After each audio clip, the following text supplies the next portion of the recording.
Welcome to this episode of Strong Kind Podcast. This episode is with Frank Benedetto. Frank is, I'm going to call him an innovator in the healthcare space. He's a physical therapist by background.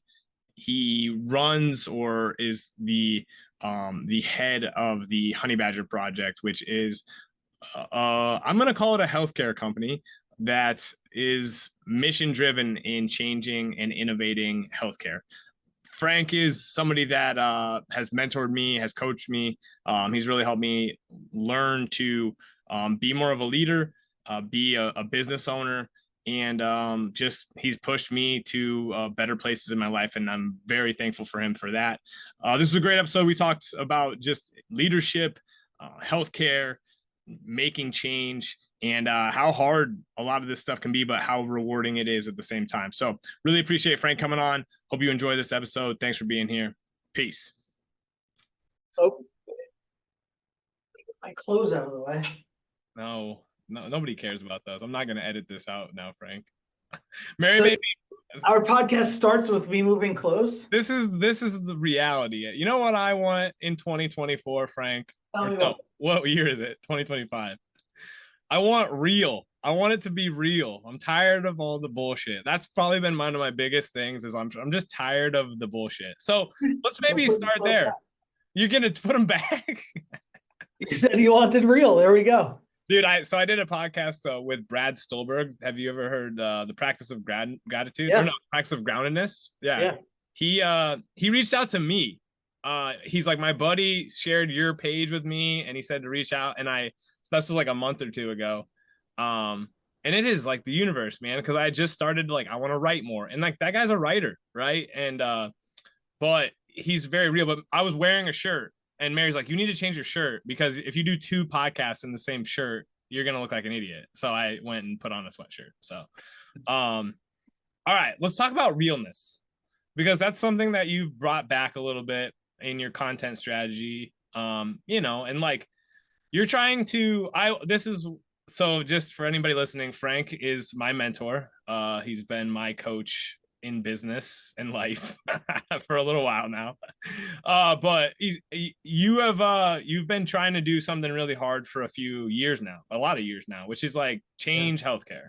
And you also see a lot of people like, what's the best word? There's people who like they get into it. Like business coaching is like the next level of money grab. I'm going to be honest. I think it is. I think people like, oh, I started my own business. Now I'm going to tell people how to start their own business, right? How do you combat that? And how do you keep it real? Oh, man. Diving right into the good stuff, Dave. I would say, how do I keep it real? It's an ongoing process of uncovering your layers of bullshit and trying to become aware and outpace the layers of bullshit that you're adding back on. Because I used to think of there's this analogy where we all look through the world with our own lenses on, right? And it's true. So the guidance was you have to be constantly taking off these lenses, but it's like one of those old school ones where you have like 10 or 20. You ever see The Matrix, the guy, the Keymaster? Yes. Got the glasses on and have like 10 different things. Well, you take a lens off and you're like, okay, I can see the world more clearly. And then you take another lens off, you're like, wow, I am egotistical still. I thought there was no ego. And then but what I didn't realize probably till pretty recently is that we tend to be taking one off, putting one on, taking one off, putting one on, maybe sometimes taking two off, putting one on, you get a little closer to baseline. And I think in the past couple of months, I had to really take a good look at myself in the mirror and be like, oh, I've accumulated a whole bunch more lenses. It's time to start shedding those. What were some of the lenses that you noticed? I'll share mine. Yeah. You want me to share mine first? Yeah, go for it. There's this like helping people is really hard, but I want to help people. But I also like when you know how you go down the intellectual road, well, I'm doing this to help people, but you're really like just kind of helping yourself. And so it's like there's both this love of people, and then there's just also this like disdain for people who are like just aren't there yet. They're not ready to change, right?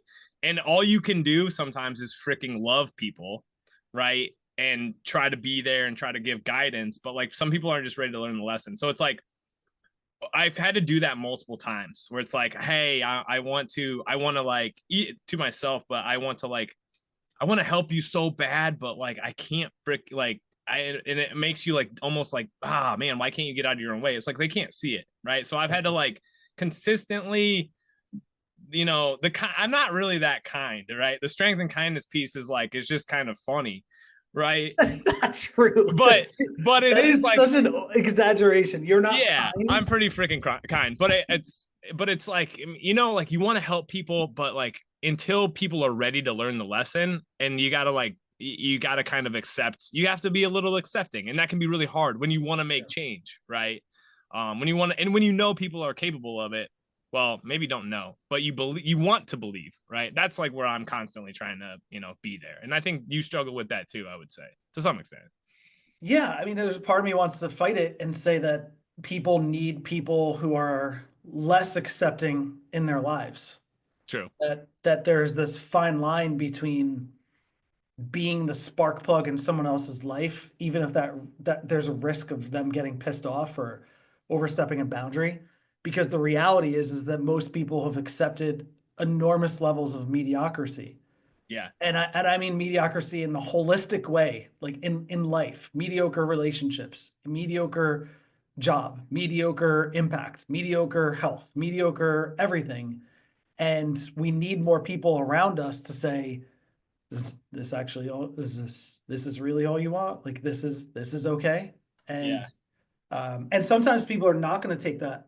And we need to then be patient and then be You know what I turn on? You know what I turn on every time like I like have the opportunity? I turn on The Last Dance, right? And I think what you're alluding to, Is that like a movie? you've never seen the Michael Jordan Chicago Bulls documentary? Oh yeah, okay, yes. So like, Sorry, I live under a rock with most things pop culture, so I was like, well, but I this did came watch it. out.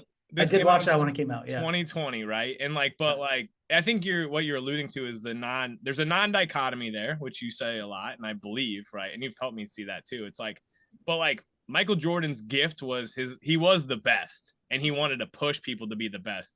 Phil Jackson's role was to like bring the team together. And I think what you're alluding to too is like, there's just moments. Like if you don't push me a few years ago to like, hey, get out of your own way and jump in, like I'm not hosting a podcast, and I'm not making money doing like literally work that I love. Doesn't mean that it's not hard. Doesn't mean that it's that I'm not figuring it out. And doesn't mean that I know what I'm doing all the time. But like, if I don't have somebody like you who pushes me, right, then I stay stuck, and then I perpetuate my story, and that's like where we got to get out of. And I think you're right, because you have to I love this thing. It's you are perfect the way you are, but you could always be better. I'm like, that's the way I like. That's what I like. I like it. So I'll give you mine. We started off the call saying we live in this world where like business coaches, there's a lot of people who are just doing that as a clear money grab.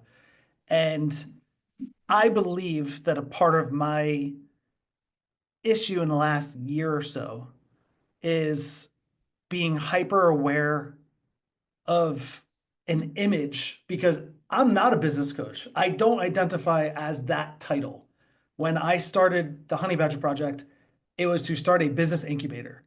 And in Silicon Valley, in the tech world where I model off of, there's no like business coaches in that process. It is a place that innovation exists. It's a place where people can come and learn how to bring ideas to life. It's a place that drives the industries forward because people agree to come together and start thinking differently. And I started in the last year or two being more conscious of what I didn't want to be perceived as, because the marketplace got so crowded with business coaches that I actually stifled my own unique message. I started to try to not sound like other people more than I wanted to sound like myself. Yeah. And that was one of the biggest lens that I'm still taking off, where I'm being less curated, less I'm going to say tactical about the content, and just saying, what do I want to talk about? And granted, it has to cross-reference with strategy. Those people have no idea what you do.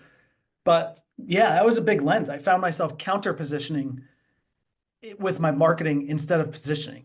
Counter positioning is trying to not be something, whereas positioning is saying, hey, this is the place where innovation happens in healthcare. Come join me. If that sounds interesting, come join this community.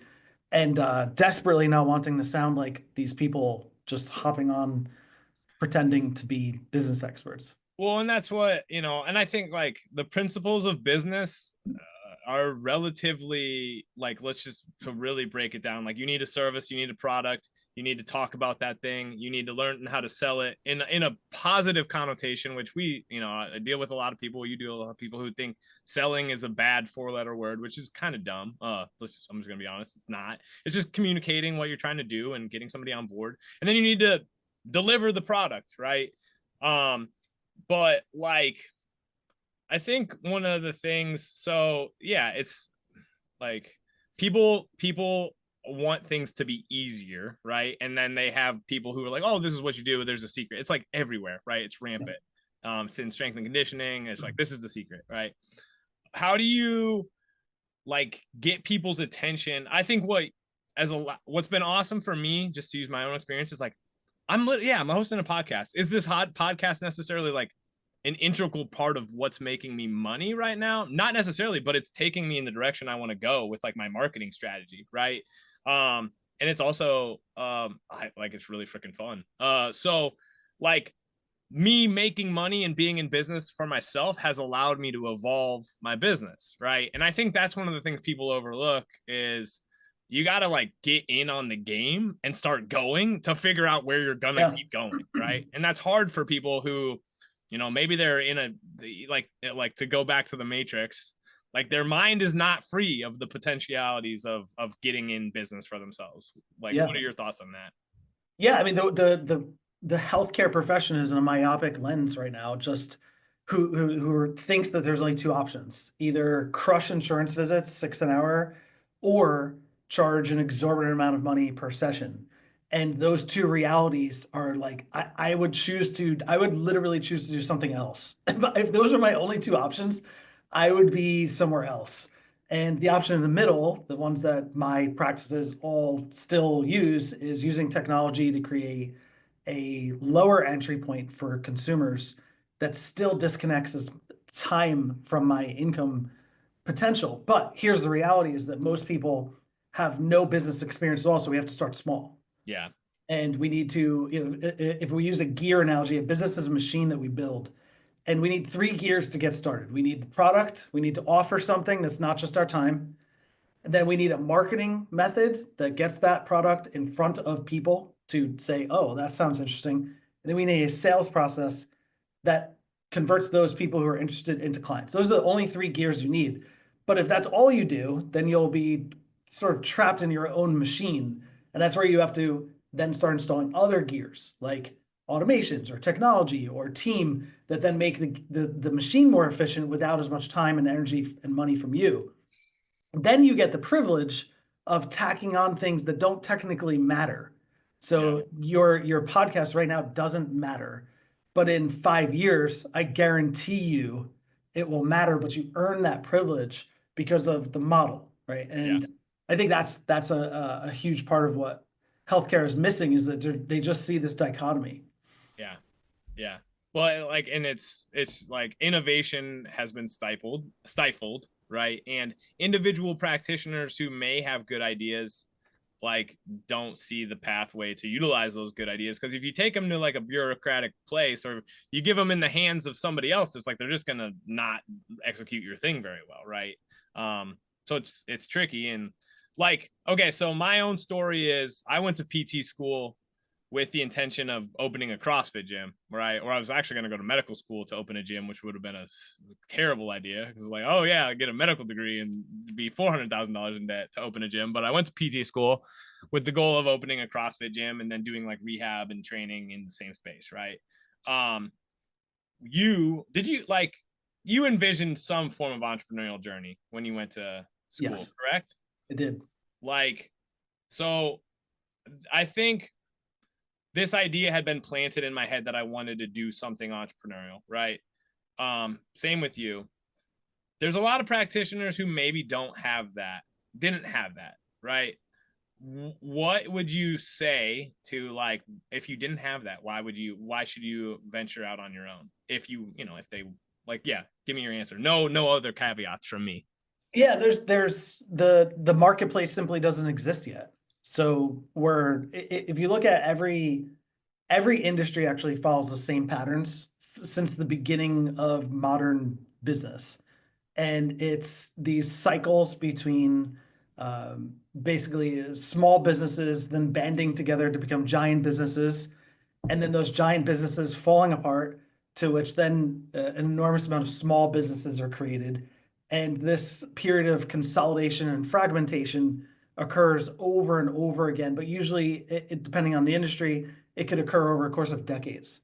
And we've already seen this. So in the 90s, there was literally, I think, 3 or 4 physical therapy chains. Like that was it. And that was at the end of a consolidation period. And then one of the CEOs went to jail. That's how this happens. They thought they were too big to fail, just like the current players in our system. The insurance companies think they're too big to fail. The giant VC-backed chains think they're too big to fail. And now hospital systems are starting to trend in that direction too. Then when they do finally fail, all of the employees then come out and fragment and then start all these little businesses. Now, the cream will rise to the top.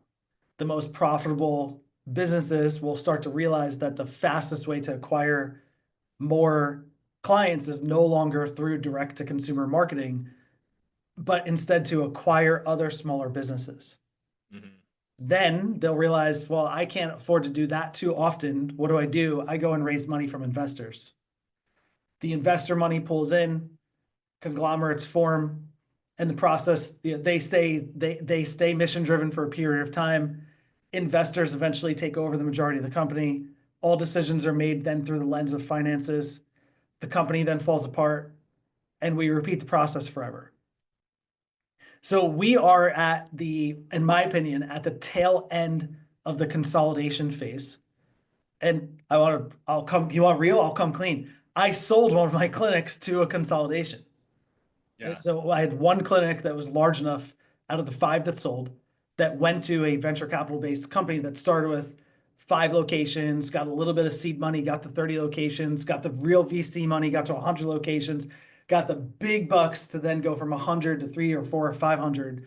And we were like acquisition, I don't know, 121 or something like that.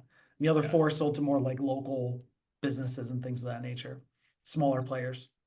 So we're at the tail end of that, where these conglomerates are now running out of the mom and pops to buy. There's still honestly a couple of years left of it, in my opinion, maybe 1 to 2.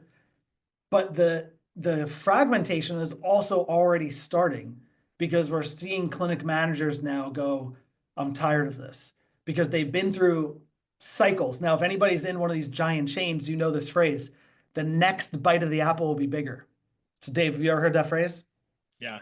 You have? So basically what the VC companies do is say, Dave, listen, we're going to buy your company. We're only going to pay you out though, like the first 5%, 10%, because the second bite of the apple, when our private equity firm takes over, we get taken over by another private equity firm, then you'll get paid out another 10 or 20 or 30%. And they basically trap everybody. Yeah. So we're finally at the point where people have been through that 1 or 2 cycles and they're saying, I'm done. I can't do this anymore. Yeah. So back to your original question, what do? I believe that the market has never been better, and you still have time to become an early mover if you now, by default, become a business owner. It's not that we all wanted it.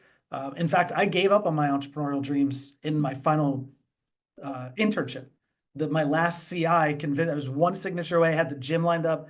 Me and my best friend from PT school, Mark, we were going to do it. We were going to go inside of a gym in 2009. And the clinic manager, the owner, said, who do you think you are? How do you think you could start a business right out of school? And he got me. And I spent the next 6 years of my life there and got trapped. Yeah. Yeah. I mean, I was kind of on the verge, because I almost was like, I'm going to start a CrossFit gym, which I'm kind of thankful I didn't at 22 years old. my parents both ran their own businesses and stuff. My brother owns his own business. My brother also has lost a lot of hair, Frank. Has a gray beard, and he's doing well for himself, but it's like I saw the stress of and I don't want to say this in a bad way. My brother's also like one of the most stubborn sons of bitches there is in the world. Like, doesn't ask anybody for help, right? Does he watch this? Does he listen to your podcast? No, he doesn't. My brother doesn't think I love my brother. He loves me, but my brother doesn't give a shit about. The only thing he cares about is if I make a good meme. He's like, that was a good meme. But but yeah, I thought too, it's like, oh, I'm going to go to PT school. I'm going to get this education that's going to help me. I also thought it was going to like demystify a lot of the human body type of things, when it's like a lot of this stuff is getting people to do the basics, the quote unquote, like the quote unquote stuff that is not very valuable. It's getting people to actually do that stuff. Like, like, let's change some of your habits. Let's help you realize that you can make these changes. Right. But then, yeah, I got into a clinic and I'm like, oh, is this what I'm going to start? Like, and it kind of made me not want to do it. And then I got so low and I got so burnt out that I'm like, the only way for me to do this is the only way for me to feel good about what I'm pursuing is for me to pursue it on my own. Right. And then you can't go back. And then you're like, no, never again. So Dave, I'm gonna zoom out. Ask me a harder question. I came onto this podcast thinking I was going to be challenged. What do you mean by that? I think I started off like, I thought I asked you some good ones. I'm not trying to throw you. The first one was good. The first one was really good. Then I got in the business mode. And okay. So then you all right. So I one of the things I think about a lot is like leadership and how challenging that is. Did you want to freaking be a leader, or did you just feel like you're learning it, or do you feel like you suck at it? Where are you at on your leadership journey? Yeah, I mean, I think I'm a beginner. So I think that the where it started was my dad. My dad was a deputy chief of the sheriff's department, and the dude was just seemingly a natural born leader. I mean, I was the youngest kid, so I grew up with him really in his like 40s and 50s. Mm-hmm. So I didn't know the younger version of him who became. And that guy, I mean, he was just he was like a very assuming character. He had the whole get up, the sheriff's department get up, and I would watch him give public speeches. He was also a local politician for like school board, town mayor type stuff, county level type things. And I would just watch him get on stage and talk for 30 minutes, 60 minutes. He had never had notes, never knew what he was going to say.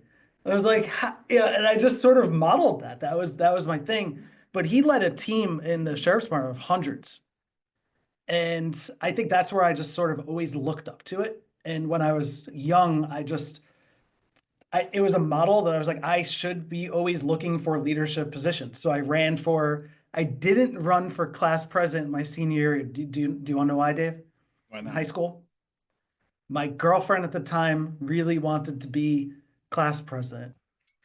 And a little part of me is like, I'm proud of that. A little part of me is like, you should have just ran, so I ran for vice president, and that was really my first ever leadership position. And then in undergrad, I actually ran for class president of my freshman class. Guess what the results of that one was? Not good for you. Somewhere around like 1,500 votes to 12, and I had 12. It wasn't just the two of us, but it was like this one guy who just destroyed everybody else by a land. Was he tall? Oh, I can't remember. I just remember he ran like a full-fledged campaign, and my campaign was I was going to make sure we kept the smoothie bar because there was rumors that the smoothie bar was going to go away. Where'd you go to undergrad? Kane University in New Jersey. Okay. Yeah. Okay. Small, shitty college, like state university. So where's that come from? I kept always trying to put myself in leadership positions from then on through this day. What gives you the confidence to think you can lead people? Oh, that's a good question. See, this is what we're talking about, Dave. This is what I'm not confident. I would say that recently I have uncovered the difference between self-efficacy and confidence. In that what we all think we need is self-confidence, but what's a far superior quality is self-efficacy. What does that mean? It's belief in your ability to handle the downturns, Yeah. belief in your ability to handle uncertainty, belief in your ability to recover from trials, tribulations, and press on. And that I have that. Now, confidence may be related to that, but I actually don't consider myself a innately confident person. Yeah.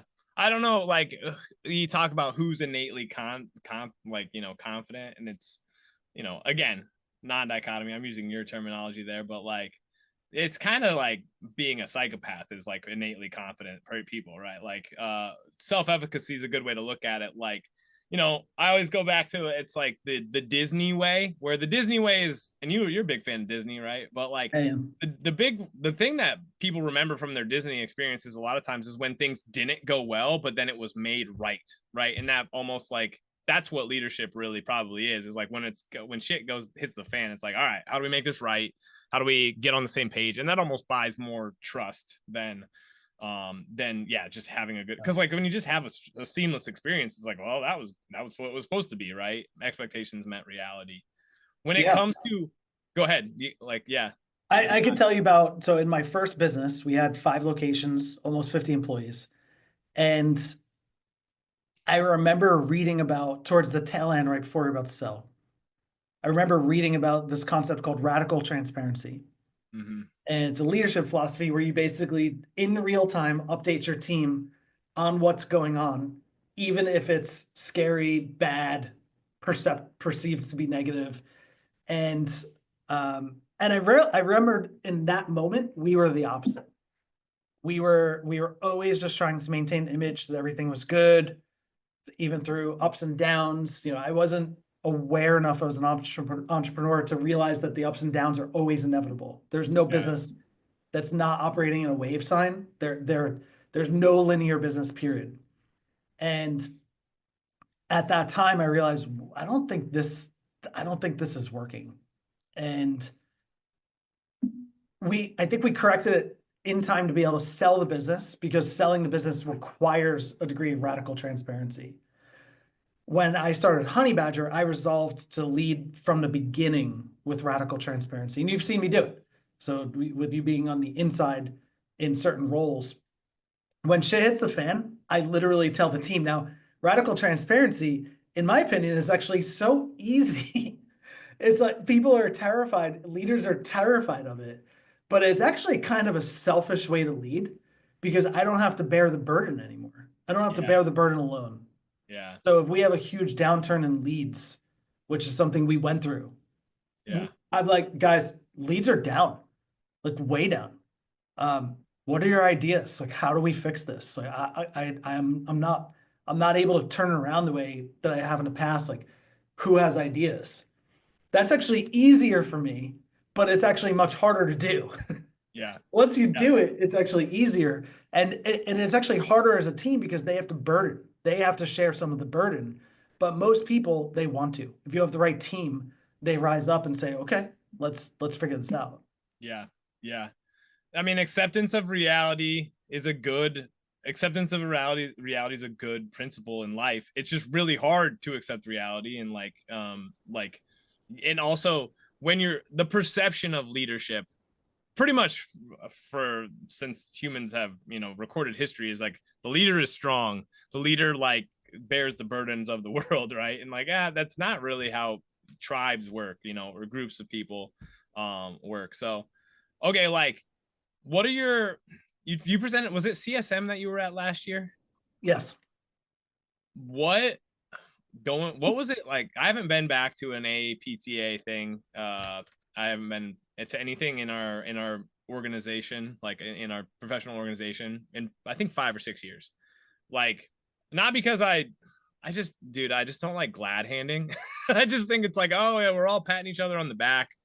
But like when you did that and you gave a talk, what, I don't want to necessarily, you can go into the critiques of professional organization, or like, but what was that environment like, and how do you think we need to change, or can we change as like a profession? Again, like this is giant stuff that we're talking about, and it's not necessarily critiques of any individual, but like as an organization, I think we're failing. Like Vision 2020, me getting a doctorate, I'll be honest, like, do I need a freaking doctorate? Did I need a doctorate? I don't even know, right? It's nice to have doctor in front of my name for some people, but like, do I care? Me, not really, right? But like, I do see a lot of people. I saw this from a PT a few weeks ago or a week ago. It's like, hey, I'm $400,000 in debt, because I got a doctorate and then I got a residency, and he just kept going down the intellectual route, right? And I think that's where some of we have failed as a profession, to like help people not do that. And that's a shit ton of money to be in debt to, right? So like, what are some of the things professionally at the organizational level, and then maybe down the road here as a student, right? Or as somebody thinking about, let's go students, because nobody who's thinking about being a PT is necessarily going to listen to this. I don't know. Yeah, no, well, I'm going to start. There's 3 topics in that question. We're going to start with the first one. I'm sorry. Yeah.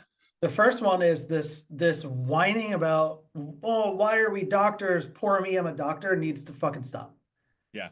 This is nothing more than a self-depreciating, not looking at what this credential affords us the opportunity to do. And it's as though, well, I'm a doctor. How come you didn't hand me something to make me money as a doctor? Yeah. That's essentially what they're saying to the schools and the credentialing agencies and the professional organizations is, well, I got my doctorate. Why aren't you doing more for me? Yeah. Instead of saying, well, what can I do with my doctorate? Well, we have an entirely new level of direct access because of this. We have a whole nother level of ability to help directly get consumers directly get care because of this. And an authority, if we were to take ownership and actually make the doctorate title mean something, because I have but the 5 locations, like they knew that we were their trusted resource. They came to us first. They did not think of going to the medical doctor when they had an orthopedic concern. They came to their doctor of physical therapy. But we established that in their minds. We took ownership as a brand. Yeah. The brands that I currently run now, they view us as their authority. So this whole notion of feeling sad that we're a doctor and blaming, it's just another way where people are abdicating their own responsibility and terrified at probably some sort of subconscious level to step into actually being that title. Yeah, that's a good point. Now you just changed my mind. You just helped me overcome that. Thank you. Good. You're welcome. Sounds you the bill afterwards. So now the APTA is doing absolutely nothing. They brought me in there as part of a innovators panel, but didn't promote it at all. And it's essentially just lip service. I offered all sorts of advice on how to drive innovation forward. And there's still some connections there that maybe will materialize one day. If I had to be honest with you, it's that there's a whole lot of good people. I actually really liked all the individuals that I met who were very high up in the APTA, including the president, great guy. The levels of bureaucracy strategically built into, they modeled it after the US government. And I'm saying, like, is that really necessary? Like, the physical therapy profession needs US government level protection against checks and balances and delegates and all like that. The government's structured that way to protect against freedom, to make sure that nobody could just like take over the country. Yeah. Our profession, I think we could probably peel back some layers so that we could start moving with speed. But it was actually built so rock solid from a checks and balances, nobody could actually dismantle it. The amount of coordination that it would take to dismantle the broken infrastructure of the APTA is too great for any one person. And so far, no one person has been able to rally the troops enough to be like, yeah, no, like we're going to do away with that part of this process. But when they do away with that part of the process, somebody's going to lose power.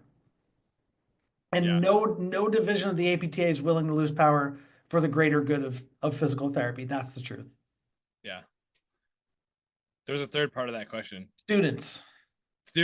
So, okay, because this is maybe a better, it ties into that, right? It's like cash practice, and we talked about this, like there's a lot of people who like they hear cash practice, and even like students, like, you know, when I was a student and I was like, well, there are people who are like cash physical therapists. I'm like, why? Like, yeah, but like I'm a medical professional now. Why not let people use insurance, right? Or have people use insurance, right?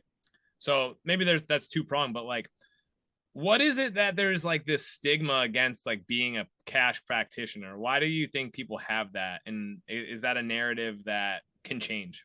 Well, it's partially right, because the old definition of the cash practice is charging Super, yeah, high ticket sessions in giant packages that 1% of people could afford.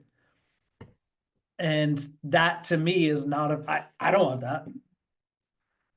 Our versions of cash practice use technology to have a lower entry point. So it's more affordable for the consumer. And oftentimes it's actually on par with in-network care, given rising deductibles and co-insurances. Now, here's how I know the tides are turning in the marketplace as far as consumers go. I recently had a chest x-ray. I billed it through insurance. yeah, My out-of-pocket responsibility is more than it would have cost me if I had said, can I have the cash rate, please? I'll pay cash for this x-ray. And I don't, luckily, don't consume a lot of healthcare. Like yeah. I just don't trust anybody. So I often buy like my own blood work, and I assess my own blood work myself. Yeah, And then two, I'm fortunate to be relatively healthy. yeah, So when I did have to consume healthcare, I didn't even know this whole thing about asking for a cash thing existed. I post on my personal Facebook page, explain to me how this is possible. You know, that I now owe, I don't know, $400 for this x-ray when I could have paid $100 out of pocket. And consumers, my friends that are not medical professionals, were chiming in, teaching me that you need to make sure you're asking every single practitioner what's the cash rate and what's the insurance rate, because it's no longer guaranteed to be cheaper with insurance. yeah, And I went, holy shit, the consumer world is catching up. yeah, So they are going to call physical therapy clinics and say, so my deductible is $2,000 and my co-insurance is $50 a visit, and you want me here 3 times a week, and you think it's going to take 10 visits, or something along those lines. So they're going to do the math and be like, so this out of pocket is $2,500, where I'm going to go get supervised by a high school kid and do the same exercises that grandma's doing, and do the same exercise that the teenage kid is doing. And then they're going to realize, well, let me call the cash practices in town. And if you build a business with us, your package is probably around $2,000. So you're going to say, well, yeah, let me see if I can help you. Then assess that you can help them, and then say, well, yeah, my package is $2,500, and it includes all these high touch things, high touch things. And you don't have to come to the clinic 3 times a week, but you're actually going to get more to do daily.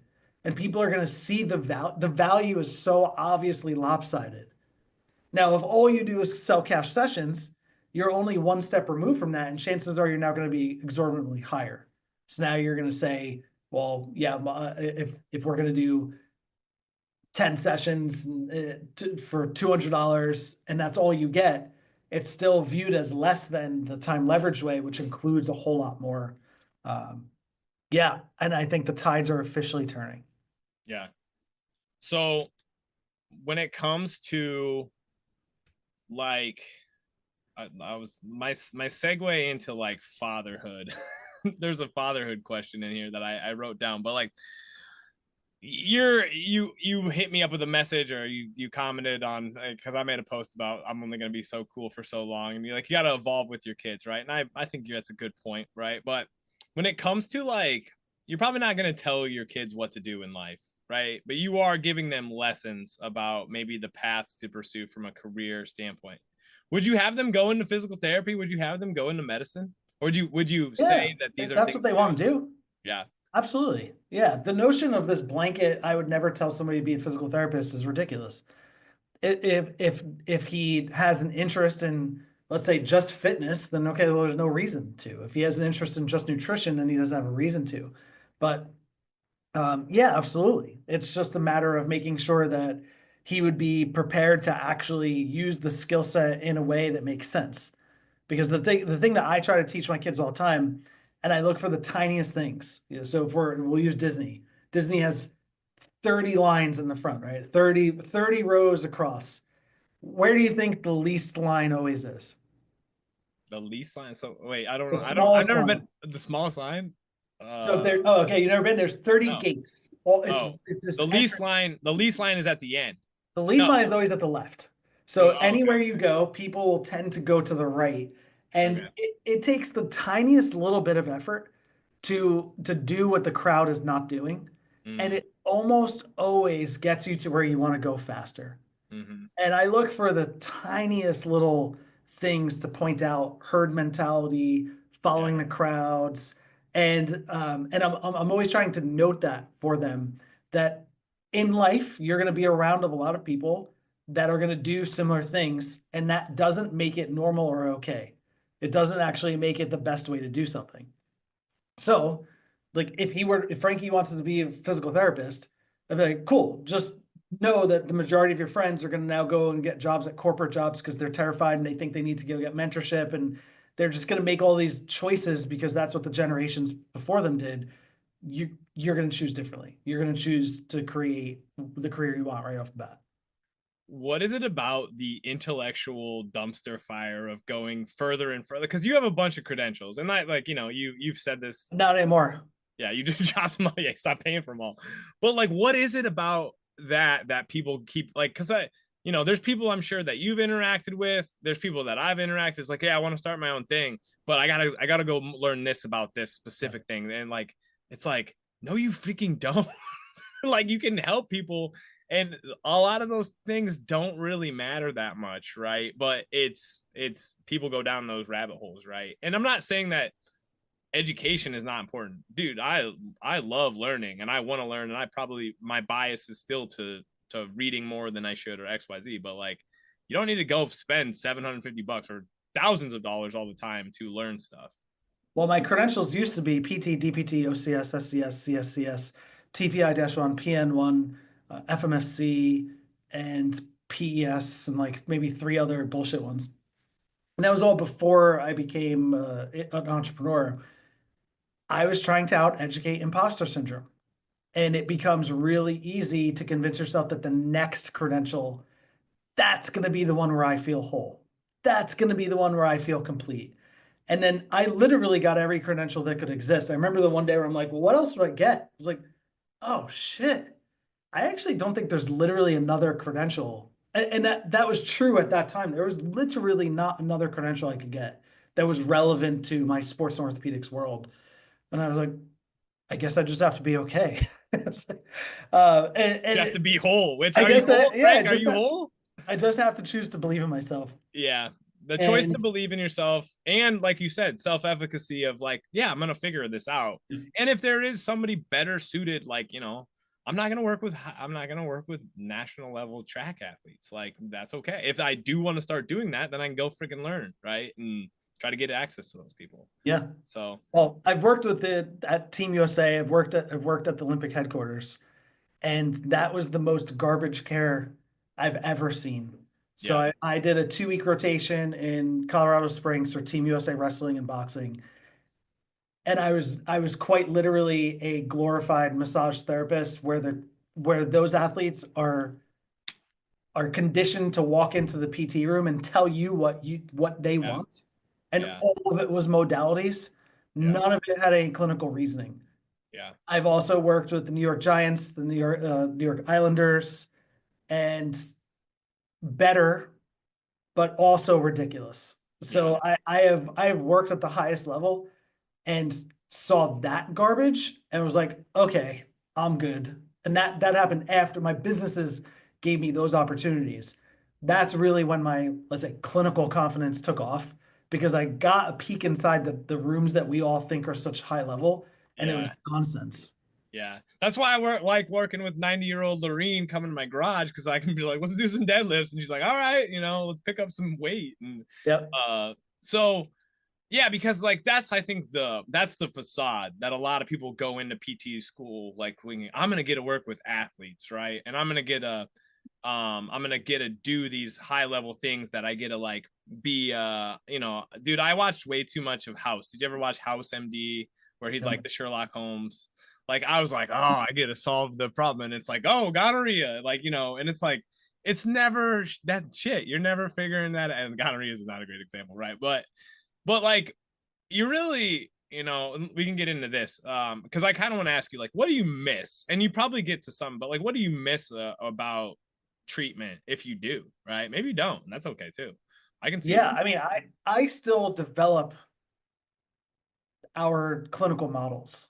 So to me, I'm operating at the highest level of my clinical expertise because I am developing both practice models for other people and clinical models inside my own businesses. So when we took on truck drivers health, so one of the companies I have ownership in is Off Shift, and it helps truck drivers who have chronic ailments. Going through that process and trying to solve how to best help them was one of the coolest clinical explorations I've ever had. And you're being forced to think through sort of the societal macro levels, because we know that on the ground it is implementation of the fundamentals. Yeah. Then that I think ties into your whole like, oh, I wish I was house. There's a moment in every clinician's career where you go, oh, I guess it's kind of all the same, but not the same at the same time, but kind of all the same. So Yeah. these like buckets of diagnoses typically get resolved by implementation of a handful of variables, not an unlimited amount of variables, which means the intellectual challenge is no longer piecing together the variables, but instead getting those known variables to actually happen, because people are notoriously non-compliant with what they need to do. Yeah. So if that's what we're doing at a one-on-one level, I believe doing that at the societal level for a specific problem or sport for a specific type of person is the highest level of intellect you could potentially use. This wouldn't be a conversation between me and you if I didn't bring up a book. Have you ever read How Emotions Are Made by Lisa No. Barrett? Nope. So what you're talking about is changing the story, right? The overstory of, health and, truck driving, like, the stats because you're involved in that business. It's like really bad. Like after 16 years younger, they die before they die, like, the rest of the world like because of their 59. profession. Yeah. Yep. So 16 years increase. They're all cause mortalities. It's terrible. But some of that book is all about basically, or this book's all about like, the old view of emotions are that like there's a specific part in your brain that's like the anger part and there's the fear part, right? And what she's really saying is like it's actually your brain is just always constructing like everything. Like, if you like, there's examples of this, but like somebody's you see their eyes and it's like, well, what is that? Is that fear? Is that, and like they could be eating ice cream, they just have their eyes open like that, right? You don't freaking know. But the story people tell is so like it's just predicting the same thing. That's like, we can't do anything about this, right? Or it's terrible. And I think the problem and what you're alluding to is like, if we're going to solve these overarching problems that are implementation of a lot of the things, like, hey, can you get 8 hours of sleep a night, right? Can you start to eat better while you're on the road? And what does that mean? Like, require massive change, right, at scale that our healthcare system is just not doing. Right. 100%. Yep, absolutely. And for anybody listening, my business building philosophy is to choose the target market or a niche. It doesn't have to be as specific as like truck drivers. That happen to be Mark, who is the founder of that company, his passion. But there's an algorithmic or formulaic approach that presents itself when you start solving the same problem all the time, or the same set of problems a specific type of person has all the time. So my other client patient facing business is for combat sports, and MMA fighters face a very predictable group of problems, but it's a multitude of problems. It's still finite. It's not an unlimited amount of problems. So when you break down the list of their problems and solve them in order, there is a finite amount of solutions. And that's good, because then we get to spend our intellectual brain power on how to design systems that solve that specific set of problems better, faster, more efficiently in new and unique ways.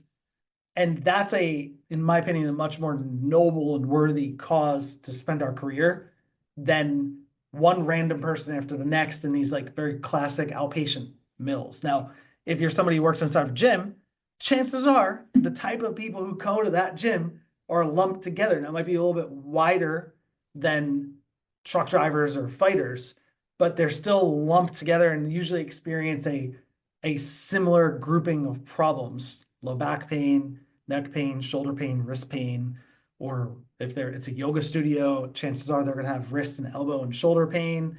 Chances are they're going to have so when you choose a target market or a niche, you get to solve the same problems in new and unique ways by constantly iterating, which is a different, in my opinion, a better way to have intellectual stimulation than an endless conveyor belt of completely different people that you're pretending to solve in completely different ways. Yeah. So on that podcast that I did with Brad Stolberg, he says, as a writer, it's my job I want to help people find the words, like explore the concepts, right? That's what being a writer's about. I think now, like, that hit me. It's like, what is a teacher? A good teacher is someone that helps the individual learn the lesson, learn the principle, right?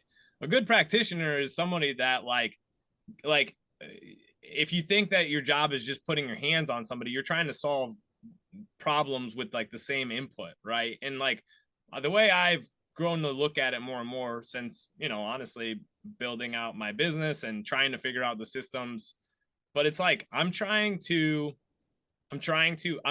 trying to help them learn how to do it without like me doing it for them, because that's what so much of like how people have approached rehab and medicine is: I'm doing it for you, I'm fixing you.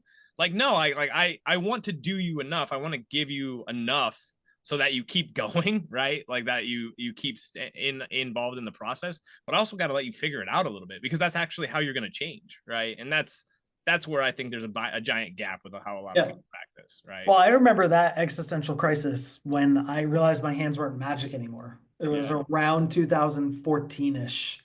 Yeah. Dude, I realized that in PT school, and I was like, we're just pressing on bones here. Yeah, I wasn't smart enough to realize that until 6 years in. But there's a certain existential moment where your value goes from what you do to people to the process that you take people through that gets an outcome. Yeah. And there's actually it's a lot more, oh man, what's the right word to say? You have to let go of like the old school healer identity that I think we get a lot of neurochemical stimulation from.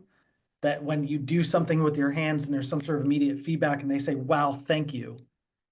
I mean, who doesn't love a good feeling when you get a cavitation? You just, you get that thoracic spine, like you get it. You understand why the chiropractors, in the $1 million role, the ones that just do that over and over again, you get it. Like they get addicted, the patient gets addicted, they get paid for it. It all adds up. There's no mystery here, because it's just as rewarding for the practitioner. When you remove your hands from the equation, you actually delay the feedback loop. There's a neurochemical instant feedback loop when you touch somebody and they report improvement that we now no longer get, that gets delayed until when they execute the process long enough to then go, wow, Dave, I feel so much better. Yeah. And most clinicians kind of like, I don't know, a teenager with their phone who just gets so addicted to the stimulation of social media and the rapidness of their digital worlds, then they lose the ability to, let's say, enjoy fishing, where they can't go and enjoy slow things anymore. There's a certain neurochemical adaptation that we as practitioners actually have to go through to reinforce that what we're doing is helping. And we see this inside the program all the time when we have somebody start developing a process as a clinician. They are terrified the first few weeks that they get their first few clients, if it's actually working, if it's going to work. Yeah. And even though they know that it's going to work, then when they get told it worked, there's a sense of disbelief. How many times do we see a win that goes, oh my God, I can't believe it actually worked. The person's getting better. And then they need that feedback 10, 20, 30, 40 times before they start to get the neurochemical loop of, wow, my process is working. And then they could be freed from their hands. Then they could be freed from different modalities. All right, last question, because I gotta be somewhere in 6 minutes. Wow, But Dave's big time in me. Go ahead. no, big time. What's the most pronounced change you've made? You look back at yourself 5 years ago and you're like, damn, I'm a completely different human. Is there a thing, right? But yeah, that's when you kind of you went all in on, like, what did you do? You soundproofed your basement or your Yeah. garage. Yeah. But what's changed? What's your biggest thing? If you actually sit back and reflect, what do you think that looks like? Or what would you say? Good question. The truth is that it feels like I have changed in so many ways that I can't tell you that there is just one. I am quite literally a different human being because I came this way. Yeah. And the feeling of being in total control of your life is the most freeing, terrifying experience that humans can possibly experience. And if there was one thing that changed in the last 5 years, is that I have gained the resilience needed to live the rest of my life with conviction that I am I am committed to being in control. Now, the irony here, to get spiritual, not religious, but spiritual, is that if when you go too far with that and you believe it's truly just on you, Yeah. you will crush yourself under the pressure. Yeah. And being in full autonomy of your life, in my opinion, requires you to have faith. Yeah. Faith in something. Doesn't have to be religion. Yeah. Faith in something bigger than yourself. Faith in humanity. Faith in the ability to drive a change. Faith in others. Faith in religion, spirit, God, universe. Yeah. Because when you do it all alone, you will, if you think that it's truly just you and you alone, you Yeah. will crack. Yeah. And True. I have come close to the point of cracking. And I would say the biggest difference is now I have a different kind of faith as a result of the journey. Yeah. My faith is in my wife. She's the grounded. No, but I mean, I will 100% attest to that, because when I went really low, it was because I kind of took the extreme ownership concept too far. And I'm like, I can't reach out for help. I got to figure this out. And it's like, no, like, you do have to, it's on you, but that doesn't mean that you can't get other people to, there are plenty of other people who want to see you win. That usually requires you to commit, though. That usually requires you to commit to being on board with other people, right? And I think a lot of people are scared of that type of crap. But yeah, that's a good answer. You are the ship of Theseus, my friend. I know what that is. I look forward to meeting you in person someday, but I appreciate you coming on. Where can people find you, Frank? Frank_Benedetto on Instagram. That's the best place. The Honey Badger Project is on Instagram. I will say, and I don't make this type of claim often, but has truly changed my life. This guy's really changed my life, and it's a pleasure to have him on. He's 2 episodes past episode 50. I told him he could be episode 50, but I got 2 people in front of him. So appreciate you, Frank. Thanks for having me, Dave. Peace. Later.